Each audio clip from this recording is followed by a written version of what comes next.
Hi, welcome back. Why are you laughing? Cause you. Okay. Okay. Hi, welcome back to Mead Making with the Battles. I am Dalton. I'm Stephanie. Okay. So we started out by making a blackberry mead, and we used a bunch of fruit in it. So we put a camden tablet in there, and So we've waited 24 hours, and now we got to add the yeast. now we have to add the yeast. So, do you want to open it or you want me to open it? Which way do we want to do this? We're gonna take a reading first. Take a reading first. We're gonna take a reading first, and that smells like delicious honey and blackberries. Yeah.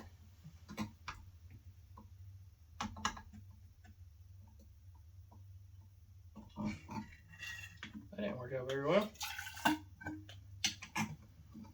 Try not to disturb all the blackberries. You're getting blackberries. Just do a little at a time, bud. Trying to get this done. Ready for you to start fermenting, making delicious mead. Mead, for those that don't know, is honey wine. It's one of the oldest forms of making wine. And we discovered it a few weeks ago, and it's super good, so we decided to try to make it ourselves. It's really easy. So far, there's been nothing to it. And this is number 4. We've got 4 bottles going right now. This is the only one that we added a camden tablet to because we put so much fruit in it. And we just want to make sure we killed everything off before we... That's a bad idea. Pour slow. Slow. Why?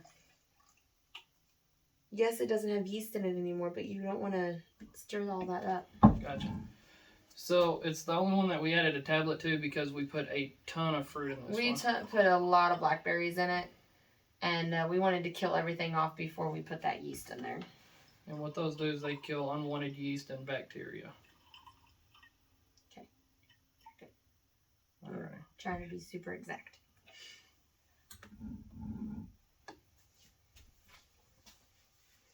Okay. I know. Yeah, I can't see it. Sorry.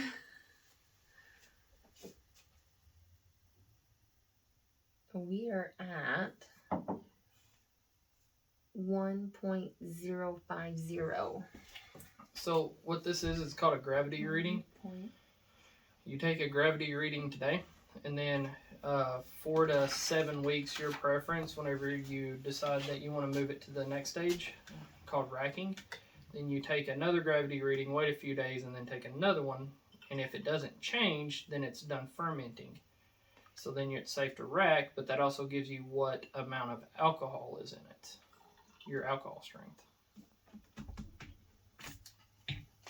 Are we doing the whole thing? Mm-hmm. Okay. Okay. Now it's time for the yeast. I had to scissor them. They don't really,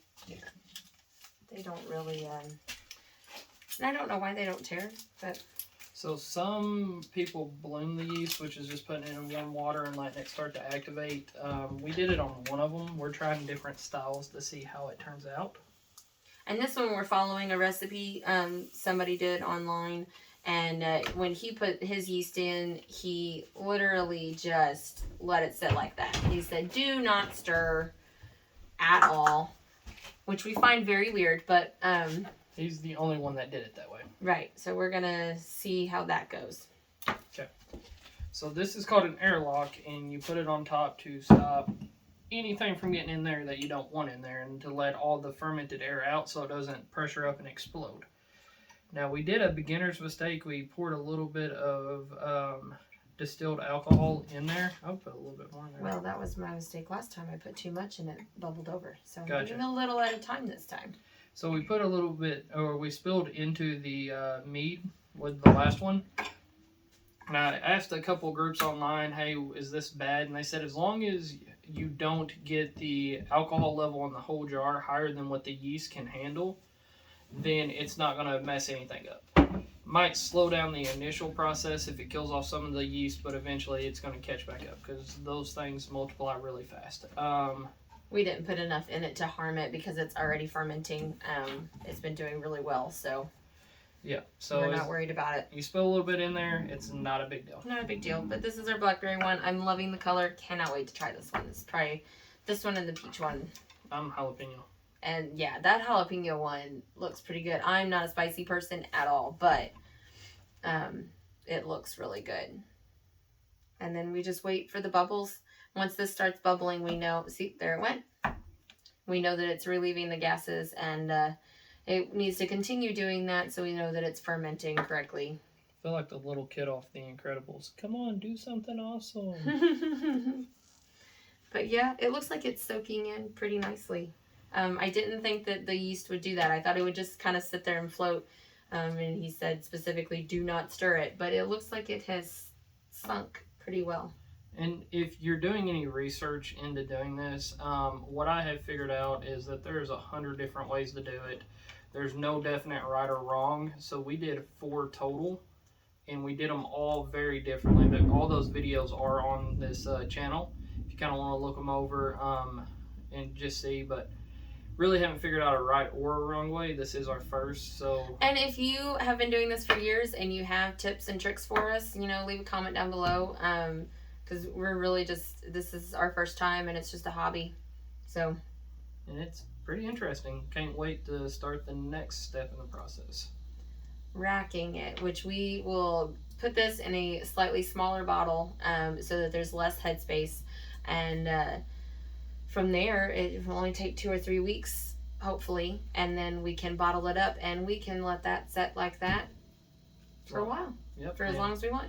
Hopefully around the 4th of July, we get to have a party. Everybody come out and try the wine that we made, our mead. Honey wine. It's super intriguing. We're loving it. So I think that's it for today. Come back next time and see the updates and see the racking process when we get to do that.